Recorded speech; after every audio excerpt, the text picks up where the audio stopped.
All right, great. So, since the chair's not here right now, I'll go ahead and open up our meeting.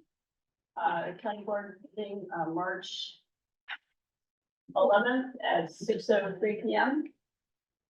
Do you have anything for open forum from the board? Nope. I was just telling, Keith that I went to, as part of the customer resiliency task force, we put together flyers and we handed them out and we had them available to people at town meeting. And we had a trifold there, and it's just a hard start of trying to educate people on what's going on, what the committee's doing. All right, so we have some administrative items to discuss. Anybody, we need to. So we'll just make a motion to approve the minutes. Yes. Make a motion to approve the minutes of February 26, 2024 as written. Second. All right, do we have any discussion about the minutes of February 26th? All right, shall we vote on that? All in favor? Aye. Those opposed? Nope, the minutes pass, it's standing. Emily, do we want to talk a little bit about the zoning bylaw recodification working group, the approval of members? Yeah, I emailed Scott earlier. I haven't heard back from two people, but he said he's fine with, approving all the other members and then just doing theirs at like a later meeting. Okay, So we can get started. okay. All right, so do we need a motion to approve the members then? So moved. Do we have a second? Second. All right, any discussion about the approval of members for the zoning bylaw recodification working group? None, seeing there's no discussion, we'll call for votes. All those in favor? Aye. And those opposed? Done. All right, that passes. All right, next we'll go ahead and continue the public hearing. Do we need to vote on that or we just continue? So it's still open, we're still rocking. Okay, thank you. All right, we'll go ahead and continue with the public hearing for 333 and 0 Franklin Street subdivision. I'm going to ask my colleague David Udy to go ahead and take care of that. All right, so I think where we stood last time on this was the public hearing was originally open a while back. Some abutters to the property came to the first night of the public hearing to ask if they could have time to retain an engineering firm to basically do a peer review of what was being proposed, and the applicant agreed to that. And then, so we continued the public hearing, and then we had about 2 weeks ago, I think, the first installment of the continued public hearing, at which time the applicant presented our peer review engineer, Pat Brennan, who's on the Zoom today, provided his input, and the engineer from Merrill Engineers, I believe, so the abutters presented as well. And I think that all sides were very close. At least that was my impression on any zone of disagreement. But for the most part, most of the items had been addressed amongst the engineers. And we recommended, and the applicant kindly agreed to this, to give an opportunity so that the engineers could caucus one more time on the areas that were within the zone of disagreement. And so didn't require the applicant to agree to anything new, but just to see if perhaps that zone of disagreement can be eliminated. If not, that's fine. You kindly did that. And so I guess I would turn it over to the applicant's engineer to kind of get a report on where things stand, and we can go from there. Okay, thank you for that great summary. Scott Bernard with Grady Consulting. So we did meet with Carmen, myself, Pat, and Carmen met, I believe it was the day after the last hearing. There were a few disagreements on essentially the tributary areas that contributed to the water that the rainfall that was going on to the abutters property. So we clarified some of the proposed grading, essentially to reiterate the fact that all this impervious coverage is going to be directed downhill into our drainage system. We also slid this infiltration basin to be 50 feet off of the side lot line. I believe it was maybe 46 or so before, so we slid that over. There's also an emergency overflow on that infiltration basin. It was initially on this side, which is the south side of the basin. We rotated that to be on the east side of the basin, so any overflow will be directed down into this pond. And then most significantly, we also did add a proposed swale So that proposed swale is between the developed portion of the lot and the abutters property at 343. So there's a fairly long swale that will direct any additional overland flow down into that infiltration basin. So it's just another measure, really just make sure that the rainfall is going exactly where we designed it to be going. So my memory is that, I think, I would like to hear from others, but address the concerns that I heard from Carmen last time. Those are the things that she talked about. Correct. Yes. Does the adjustment of the basin eliminate the need for that second waiver? Or one of the waivers that you were requesting, like the 50-foot buffer? So it eliminates the waiver request for this infiltration basin, but not Yeah. for the rain garden. Yes. Pat, would you like to weigh in and just give us your 2 cents on this? Sure. So as Scott mentioned, we did meet with Carmen Hudson from Merrill after the last hearing. And I agree with Scott with the changes that he made to the plans, clarifying some of the grading and adding that swale. I believe that takes care of or addresses concerns that Carmen had raised. And the revised calculations show, no increase in runoff to those abutters at 343 Franklin Street. So, I think the changes to the plan are an improvement, and I have no issues with the changes at this point. Anyone on the board have any questions for the applicant or for Pat? No. No, I just want to say thank you all for working together to talk through some of this. We appreciate that. Anyone from the public care to comment on this? I own the property directly to the left of that, that's you. Can you just speak up and say your name, where? I live on Lincoln Street, but I own the property on Franklin that abuts the house lot that's there now. What number Franklin is that? I have a number, more than that lot is a number. Okay, What you're not showing is that pond in the lower right-hand corner connects to the pond on my property, which is completely connected right now and sitting in water. And my concern is we're gonna add more water to that, which is a tributary to the South River eventually. And I was there yesterday, took a bunch of pictures, and then actually the standing water, that little, what used to be a sheep shed, I think it's kind of hard to tell in this distance, but on the fence line, about halfway down the property line, at 333, there's a pond, there's a hell of a puddle, let's put it that, it's not a pond, but you wouldn't walk through it with your shoes, let's put it that way. So the water table there is high, and now we're just adding more water from the upper portion. Why do you need that runoff basin? If you're gonna put a basin up on the driveway. okay, so can you explain to the gentleman why the need for the 2 basins? Sure. So this basin up here, it's a pre-treatment basin, so that's intended to collect any total suspended solids, basically any sediment that'll settle out in here, and then it's not actually infiltrating, so it's sealed on the bottom. Once it goes through this pre-treatment, it's directed down through a subsurface pipe down to this infiltration basin, and that's where it infiltrates into the ground.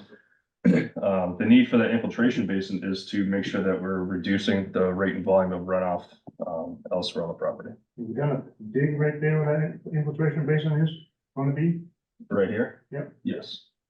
how far down did you go before you hit water? And when was that actually first? So we did a test hole back in October and went down 5 feet and didn't encounter water. And we were providing a minimum 2-foot separation between the bottom of the basin and that 5-foot elevation. And based on the calculations that are mandated by DEP, do your calculations show any runoff of water due to this development to the adjacent properties? No. Why can't you infiltrate up at the street level? So just for everyone here today, just as a matter of procedure, just ask questions through the chair and then we'll pose them to the applicant. That's how we do things in these meetings. So what's the question, sir? Why can't you have to infiltrate at the street level? Okay, so the question is there some reason why you can't do an infiltration at the street level, or is that required by any kind of applicable regulations that would apply to this project? We felt that this was the best design. There is a presence of ledge up near the street as well, so that made it a little troublesome to have a large enough area to infiltrate the water. So goes into that basin there, runs through a pipe to the infiltration area. And if that fills up, it's just gonna run over through riprap and down into the pond. So the question On is, the other, that's on 333 Franklin Street property also. So so what level of storm or water event would overwhelm that infiltration basin? What do you design it for? Yep, so when we evaluate these, we design for a 2-year storm, a 10-year storm, 25-year storm, and a 100-year storm. So it's designed to fully infiltrate for the 10, for the 2, 5, 25. The 100-year storm, there's a small amount of water that will be going over land. Does that meet DEP regulations? Yeah, it's fully compliant with both the state and the local regulations. Is it legal to put the water from those properties into the adjacent properties? I'm sorry. 333 Franklin Street has the pond on Right, it. You're taking water from the other two, whatever parcels that are up in the field there right now. Mhm. And you're gonna put it in the basin at the street, in the driveway, and wherever it is. Come down to the infiltration, and you run up from that and go in the pond, which now is on a different piece of property. Is that legal? I guess is the best way to do it. Yes, that's legal. How's that? I mean, well, I'm not, So I can offer. why would I have another my idea. neighbor's water running on my property? You know what I'm saying? But, you know, anybody's. There are rules that need to be followed to manage stormwater runoff. And the stormwater runoff design in this case has met or exceeded all of those rules. So if you meet all of the rules, then yes, it is legal. Okay, as long as the homeowner that's buying that piece of that house knows what's gonna happen. I mean, you know. But that's fine. Still add to the water which is on town property, the soccer field, it's just shares the pond, it's on my property and also on the soccer field, so that, and they're physically connected. So that's my concern, is that it's gonna add more, well, like the rain we just had brought the level up considerably, and that's without the runoff up on the hill. understood. Do you have a question, ma'am? Could you just say who you are and where you live? I'm Pat McLaughlin. I live, well, actually, the bottom corner of that property touches, my property, Which is what? 347 Franklin. Thank you. I'm not sure, but if this is even a valid question, but October is when you measured. I don't ever remember having a flooding issue in October because you just come off the summer. Shouldn't you care about the property at the worst? Because that's when we're gonna have a problem. Like now, I have the equivalent of what looks like a pond on my property, and it's been there for a few days. It's not going anywhere. And yeah, our sump pump has been going. I mean, this is the time that we're gonna get flooded, not in October. And these properties are year-round, I'm assuming. Isn't testing it during the highest If I may. through the water chair. table? Yeah. And we have the applicant describe, soil evaluation and modeling and all of the modeling with 2 Ts, not modeling like runway models. And just, yeah, and just real quick before he answers this, so there's, just so everyone understands, there's a whole nother set of regulations and discussions about soil evaluation that applies to these projects as well when they do this analysis. So just to tee it up that way, if you could explain that to the questioner, please. Yep, so first of all, there's a state-run program where you have to go through to get a license to become a licensed soil evaluator. It's a pretty rigorous, long course with field work and office. And part of that process, we determine not exactly where the water is at that time, but what's called the estimated seasonal high groundwater.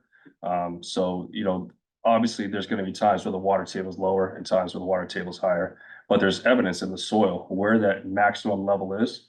So when that water goes up and down in that soil, there's oxidation and reoxidation in that soil. And you can usually tell by, what's called like a rust line that kind of looks pretty orange. And that will show you where the seasonal high groundwater table is. And that's a process that's used across the state, mainly for the most part for septic systems to make sure that you have adequate separation, but that's the process that we use to determine, the groundwater. But what if it goes above the ground? How do you tell when the water's above the ground level, like the puddles and the ponds and everything else we have in the spring? How would you measure that? I'm sorry, how Yeah, would you so measure that? So can you explain that? So obviously, bearing on what you just said, I believe the question is, well, how would you tell if the water went above all of the dirt? How could you tell that? And it does. Yep, so what we base this design on, what the state requires is the estimated seasonal high groundwater. So again, there are times where it does go above and times where it does go below, but what the seasonal high groundwater is what we're required to provide separation to. If I may, That's that's the state regulation. and if I may, through the chair, there's two issues at hand here. One is there's groundwater and the elevation of it in the soil. And the other, which is what's currently causing your flooding, is, right, rain. It's rained a lot. So Yes, that's not it's rained a groundwater. lot. That's not groundwater. Well, it's not sinking Right, down it doesn't- because right. of the height. There's no place for it to go. Right. But it's two separate sources of water. That's my only point. The flooding isn't gonna care where the water came from. It knows in I know. the spring, it's horrible. It's really horrible. And I can't see how this is gonna help any of our properties, to be honest with you. I'm very concerned. I don't know if anybody else feels the same way. When you dug, for the infiltration area, how far down did you go to get the water? 5 feet 5 feet, and that's where you get water, groundwater. did not hit groundwater was the answer that I heard. Correct. 5 feet. Okay, now what's the distance between that infiltration and the edge of that pond? Can you answer that? How much? It's a little over 100 feet. Yes, ma'am. Sue Shillito, 350 Franklin, you've been there all week, or off and on, I'm just curious, what do you think the distance is from the infiltration to where the puddling of the pond? Because it's definitely not this big of a pond anymore, it's this big of a pond. How many feet away do you think it is? You can- I'm asking you if you could ask him off the record, not looking at that drawing. How far away is it right now? That pond is not anything to scale as to what that is showing right now. So there's And does that make a difference? Can you speak to that, please? Yep, so there's really two areas that we're talking about here. There's the pond, which is this solid line. Mhm. And you can see this dash line, that's Yes. what we had a professional wetland scientist go out and delineate with the limits of what's called bordering vegetated wetland. So we're not holding the distance to the pond, we're holding the distance to the bordering vegetated wetland. And again, this is both a state and local regulation that we're required to have that separation away. So we are greater than 100 feet away from the limits of the wetland. But do you Which think it's was- 100 feet right now? Just trying to get a visual of it, that's all. I haven't been on site You haven't been on site? And just this week, no. And Really? just Oh, to, okay. and to be clear, like, again, for this aspect of these projects, what matters is what the applicant just talked about. Okay. Delineating, so there's a whole science for wetlands experts to go out and delineate these protected resource areas. So delineating the wetlands, and then you cannot do anything within a certain distance of those delineated areas. The purpose is to kind of keep them at a distance from whatever development that you're doing. So that's what they did. And it's broader than the pond, and they're keeping the construction and the changes to topography a certain distance away from that boundary line, consistent with what's required under the law. And can I ask one other question Sure. that doesn't have anything to do with the water, basically? It's, I just was trying to do the scale on it. From where the driveway comes out on Franklin Street, the new street, excuse me, will be coming out onto Franklin Street. You've got the power pole of V22, which would be to the, looking at the street. So 333 is in front of you. The V22 pole is right to where all of you pull in basically and then make that really sharp right. The road would be to the right of that, right? Correct. Okay, to the right. And do you know how wide is that opening? That opening itself, I don't know offhand. But probably about what, 16 feet, I think is what most of the roads, something. The entrance, Similar to the that? entrance is usually a little bit wider than that because you Okay. need to have the turning radius to come into it. Okay, I was just trying to figure out where it's coming out onto the street. Yeah. Any other questions? Yes, sir. Yeah, can you have Pat Can you just explain, say who you are and where you live? Alan Seiler, 343 Franklin Street? Do you have Pat explain the waivers? The Sure. waivers that are out there, just for everybody? Yeah, well, I can ask the applicant to do that. I mean, could you, at present, what are the current waivers that you're seeking?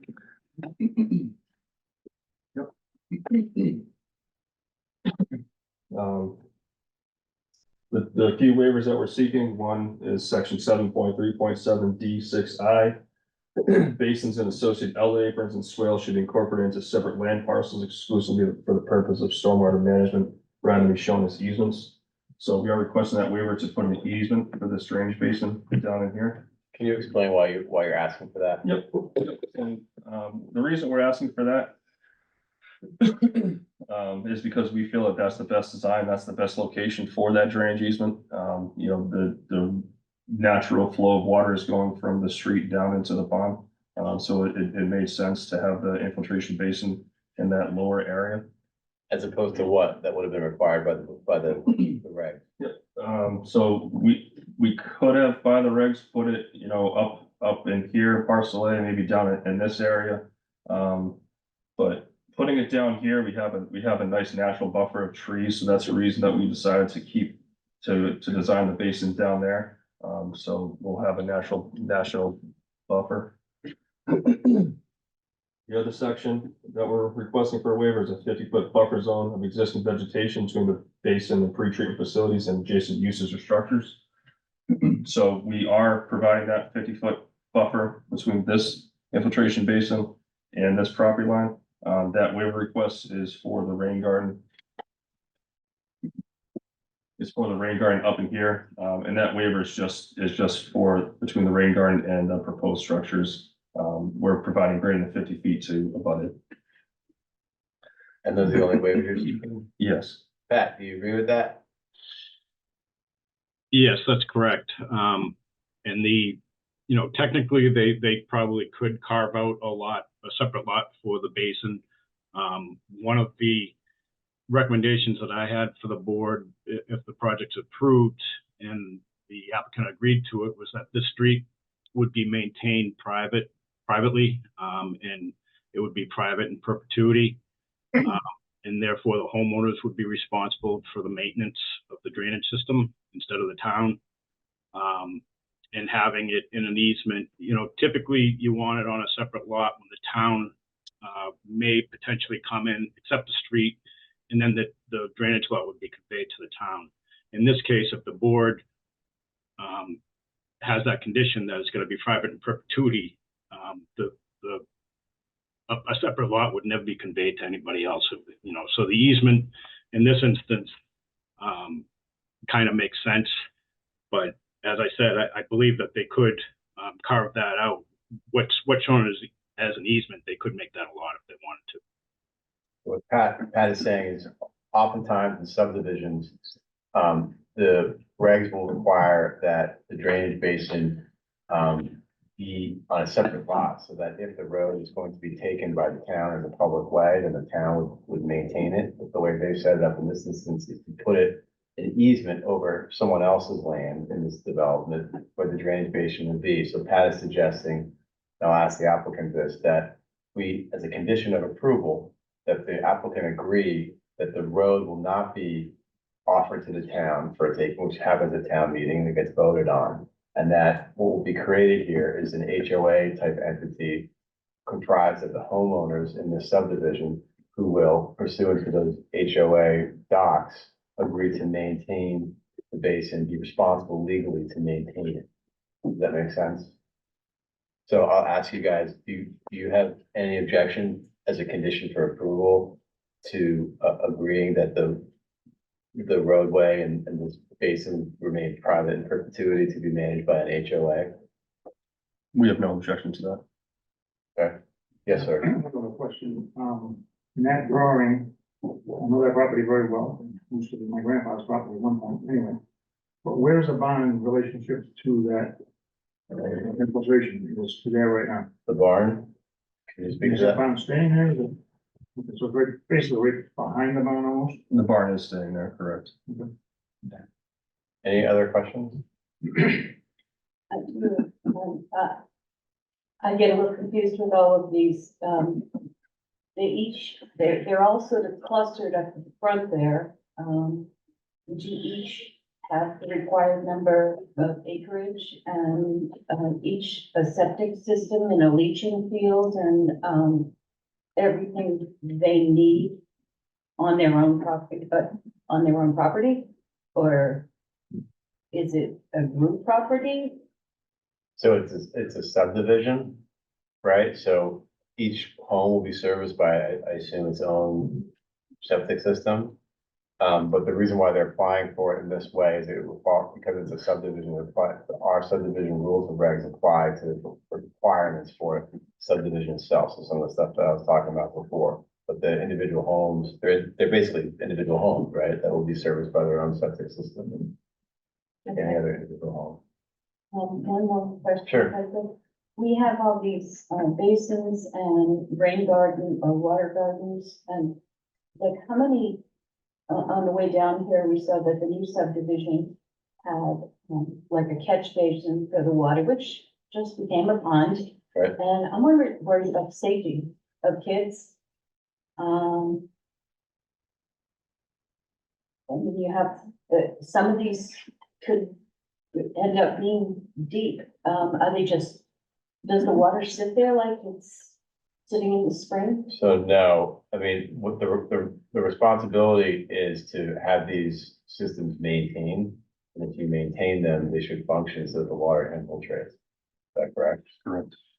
Well, not the rain garden, even from, I thought the rain garden was just a sort of a natural lower land that, Right, but They those plant won't fill up with water and cause a drowning hazard because there'll just be a dip in the ground full of vegetation. not any time of year. The way they're intended to function is that the water is supposed to infiltrate, not have freestanding water. So oftentimes if you drive by subdivisions in town, you see, detention basin full of water and the next day you drive by, it's still full of water.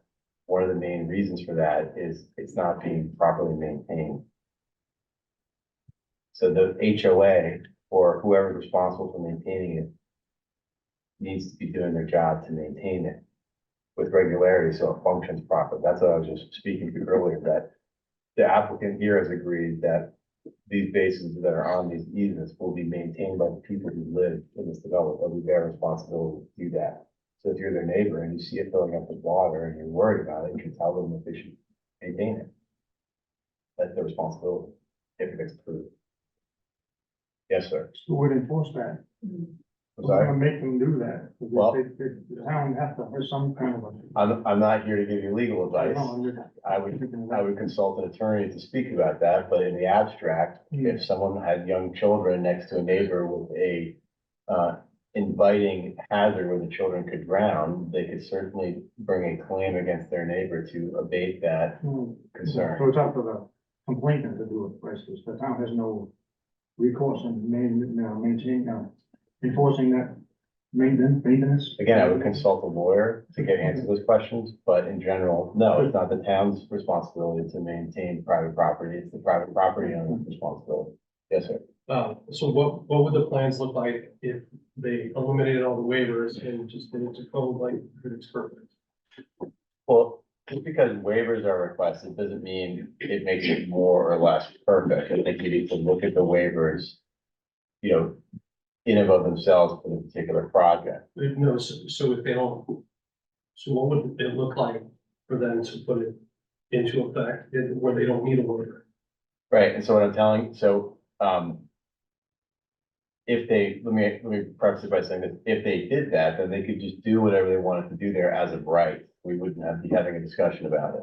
So all the peer review engineer with your engineer and all of these requests for them to alter their plans and do all these things to your liking and to the neighbor's liking, we wouldn't have much say or any leverage really to ask the applicant to do those things, because if they weren't requesting any waivers, they could just do this project pretty much as of right, because they're meeting all the requirements of our subdivision rules and regs. Does that make sense? Then where are they asking? Again, this I'm new to this, so. So if you Are want they to have a asking for subdivision, it has to get approved by the planning board, right? And just because you say it's complies with everything, doesn't mean that make someone say so. So what we do is we have them submit all the required paperwork to apply for the subdivision, and then we hire Pat, a peer review engineer, to vet it, because none of us, except for Jen, are engineers. So we want someone outside who's an expert to look at it through the lens of what our rules and regs require, to make sure what they're representing to us is accurate. Right, so a lot of times people will come before us and want to do a subdivision and say, we meet all the requirements, we can do this as of right. We don't rubber stamp that, we make them file the paperwork and we hire an engineer to make sure that's correct. And if our engineer like Pat agrees with that, he will put that in writing to us in a public hearing, so everyone can hear that and question that.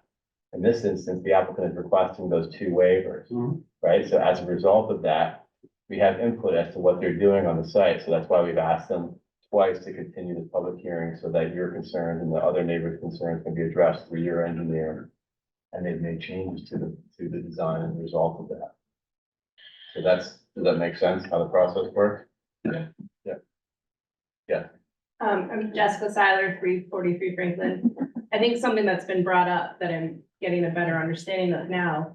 If this lane is not a private lane that's managed by an HOA, it would have to be managed and maintained by the town, correct? No, so the way it works is whenever a subdivision like this is approved, we can't, as a planning board, say it's a public way. That has to be vetted through DPW and other departments in town, and then at town meeting, voted on, right? I'm sure you've all been to town meeting where someone gets up and says, we want you to accept our street as public. Because it involves a cost event for the town to maintain it and do that. So we can say in this proceeding to an applicant like this, we'll ask them, do you intend for this to be a public way? Is that your intention?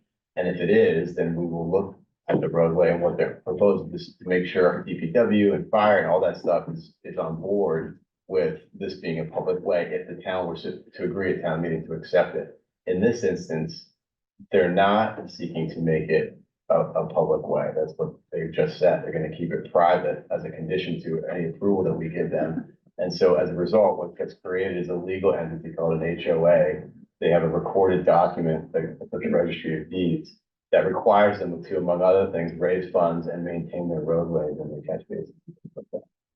Can I follow up? Sure, Yeah. I think, something that you mentioned, and it hits heavy with us, is like, if the HOA is managing this and they neglect to take care of that retention pond or infiltration pond, and we're seeing it, levels rising, water coming closer to our property, it's on us to go after them and, make them do what they're supposed to do. So you mentioned we would have to get a lawyer or whatnot. We are already in this process, thousands of dollars to get an engineer to help us with this process, because several things were missed. No one saw that we had an irrigation well that their proposed leach field was too close to. If we hadn't figured that out or been at the meeting, what was our recourse after the fact if that had gotten approved? Because no one else, it didn't get picked up by the peer review or the Board of Health. And it's concerning that we now might be facing another kind of situation in which it's on us. And we have to pay the money and we have to follow up on it for a property that is not ours. It's not our investment. We're already there. We pay our taxes, we maintain our property, and now this new development is potentially coming in, and I feel like it's putting, I know that we've made some agreements and we've made some changes and our engineer helped us with that. But again, that is all on our shoulders. And the idea that this is gonna be its own private, subdivision that the town isn't really gonna have to be monitoring, puts a lot on us. I Well, guess I'm not understanding that process. well, of it. to respond to that, even if they put this basin on a separate parcel, they don't have to turn that over to the town. They could still create an HOA and have the people who live here manage it privately, and they wouldn't need a waiver from us, and that's how it could be. So the reality is, this is just the reality of living, for good or for bad, in a town with land that's legally developable, right? I mean, if my neighbor complies with all the laws and builds something on their property that creates an issue one day when it rains or some other issue on my property, like, yeah, it's on me to hold them to an account. It's unfortunate, right? But that's just the way, I mean, any neighbor could do something as of right on their property that ultimately could cause some kind of nuisance to a neighbor's property. And so even, let's say, even if the town took that basin, right, you'd still have to go after the town, petition the town and make them do what you wanted them to do and spend resources to do that, right? And there's nothing that requires them to turn maintenance over this to the town at all. Is that correct, Pat? There's nothing where they have to actually require to turn this over to the town if they don't want to. No, that's correct. And because it's within an easement, if it does not get maintained, the town has the ability to go in there, maintain it, and then back charge the homeowners association for any work that they may have to do in there. So the most cost-effective route, if this gets approved, if you see issues with maintenance, go to the town. And the town can, if they do their job, can put the screws to them and make them do what they're supposed to be doing. And you don't have to hire a lawyer to do that. Right? And you can visibly see if there's an issue, and if you report it to the town, and then for what Pat just said, then they can go do that and charge the HOA the cost that the town incurred to do maintenance. That's it. Is the road design right now substandard to what the town would require to make it a public way? I mean, does it meet the requirements? Does it meet? Yeah, can you speak to that? Is it, right, does it meet the requirements as designed to be a public way? Because we've seen that before, that some of they design them and then, well, we're not gonna ask for a public way. You can clean way is the one. Well, we're gonna put, if this gets approved, we're gonna put in our approval decision that the applicant stated this will never be a public way. If it's not wide enough for a public way, then it obviously can't be. It will not be. It will not be ever, right? So It will be, let's say 50 years from now, 3 new families move in. And they say, hey, we want a public way, let's take it to town meeting. The town is gonna get up and say, no, here's the planning board's approval for the project. Your mothers and fathers of this development said this will never be a public way, and it's in the approval for this development that they agreed that it would never be a public way. does that get attached to the deeds of the property, the houses on that too? I'm sorry? Does that? I don't know off the top of my head if the approval gets recorded at the registry of deeds, but whenever someone applies, community like this applies for approval as a public way, they will look back at the historical record as to what happened at the planning board. I understand. And then if the town sees that that was not intended ever to be a public way, then that does not bode well for someone seeking to have this be later accepted as a public way, particularly if it does not meet all the requirements then in effect of what a public way has to have. Is it a straight driveway or is it just, does it have a circle at the end? It doesn't have a circle at the end, but to answer your question, for safety reasons, it is designed to the town standards, and it was reviewed by the fire department. But one of the most important things is if you're putting up houses in there, you want a fire truck to be able to get in there to safely access it. So we have a turning radius that we provided to show that a fire truck can't get in here, can't back up and go out. It's a hammerhead turn, not like a rotary or. I'm well aware that I was on the fire department 30-something years. So I think Okay. it's another thing. You bring a ladder truck in and it's gotta meet certain standards. Yep. And the fire department approved this? Yes. Any other questions? All right, all that, let's get more from the planning board. I'll entertain a motion to close the public hearing. So moved. Second. Any discussion?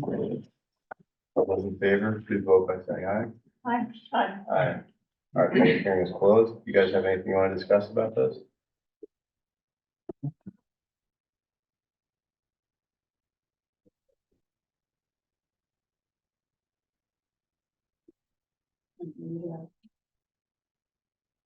I make a motion to approve the subdivision of 333 and 0 Franklin Street with the condition of the roadway being privately held in perpetuity and granting the 2 waivers that are requested on sheet 1. Second. There's a motion and a second. Any discussion? Just one discussion. Do we have the capacity to say, excuse me, in perpetuity? You know, this is, are we allowed to? I think what we're allowed to say is that a condition of the approval would be that the applicant expressly does not intend for this to ever be in a public way. Yes. Can we amend the motion to reflect that? Emily, you got that? Yeah. Okay. Thanks for keeping me out of trouble, Keith. I Yeah. was just hung up on the perpetuity. Yeah. What I'm wondering, could we also add something about it, and partly because our engineer actually is not in addition to the fact that the applicant has agreed to that, but also that our engineer has advised that. Yeah, Or I is that think it just matters that the applicant has agreed to that, so Okay. it's in the record, so Okay. that 20 years from now, if someone's living there, the applicant has sold all the homes. Okay. That Mr. and Mrs. Smith all of a sudden don't want to pay the cost to plow their road. And they come before this board long after we're gone, potentially on this board. We can look in the historical record, and say, no, the applicant for this agreed that this was always going to be a public, like, we cannot recommend a town meeting that the town accept this road. Fine with that. All right, any more discussion? I'll call for a vote. All those in favor, please vote by saying aye. Aye. Aye. Any opposed? Abstentions? Okay. Good luck. Thank you. Thank you. Thank you all for coming. Thank you very much. Thank you very much. Apologies for running out that was Scott. I'll take you back to my other work. I didn't really consider it. Oh, I didn't know. I really didn't want to hear what you were saying about that too. Oh, it's fine. I didn't even see, you picked up the phone? Yeah. Yeah, no. I'm like, Turn the chair. Oh, Yeah. anything else to share? Thanks. So Dave, how many more meetings do we have with you? When's the election? You guys know? Yeah, you know, when you're gonna be elected, what? 23rd, 23rd. not too far away. This is my last meeting. Yeah, Thank you. been a blast. All right, well, we will definitely, we'll miss you both, and I'm so grateful you two are here today, and you're, we don't have time, Yes. thank you, you did such a great job. Oh, my pleasure. And there were a lot of, that, this is sort of the most contentious, if you will, meeting I've been to, so that was actually really helpful to see. Yeah, I think this one's second only to that 160 Marshall Street last year. Oh, right, yes, Zoning by citizen petition. yeah, That was pretty. yeah, that was pretty wild. All right, But done? in honor, sorry, go ahead. No, go ahead. I was gonna say, we want to, the planning board would like to thank you, I'm sure Scott would want to say the same thing, we thank you for your years of service. And the select board, would like to actually acknowledge that, officially acknowledge that in an upcoming select board meeting. Our pleasure. Right, Keith? Yeah, absolute pleasure. Oh, he's got a big smile on his Unadulterated face. joy, right? He's got a big smile over there, Shen. No, it's been great. I definitely learned a lot here from everyone, that's for sure. Big shoes to fill. All right, I'm gonna make my last motion as planning board member. Motion to adjourn. Second. All right. Good work, you two. Thank you, everybody. Aye. Bye. On the perpetuity thing, Dave, I was just. Yeah, thinking thanks, of I the, didn't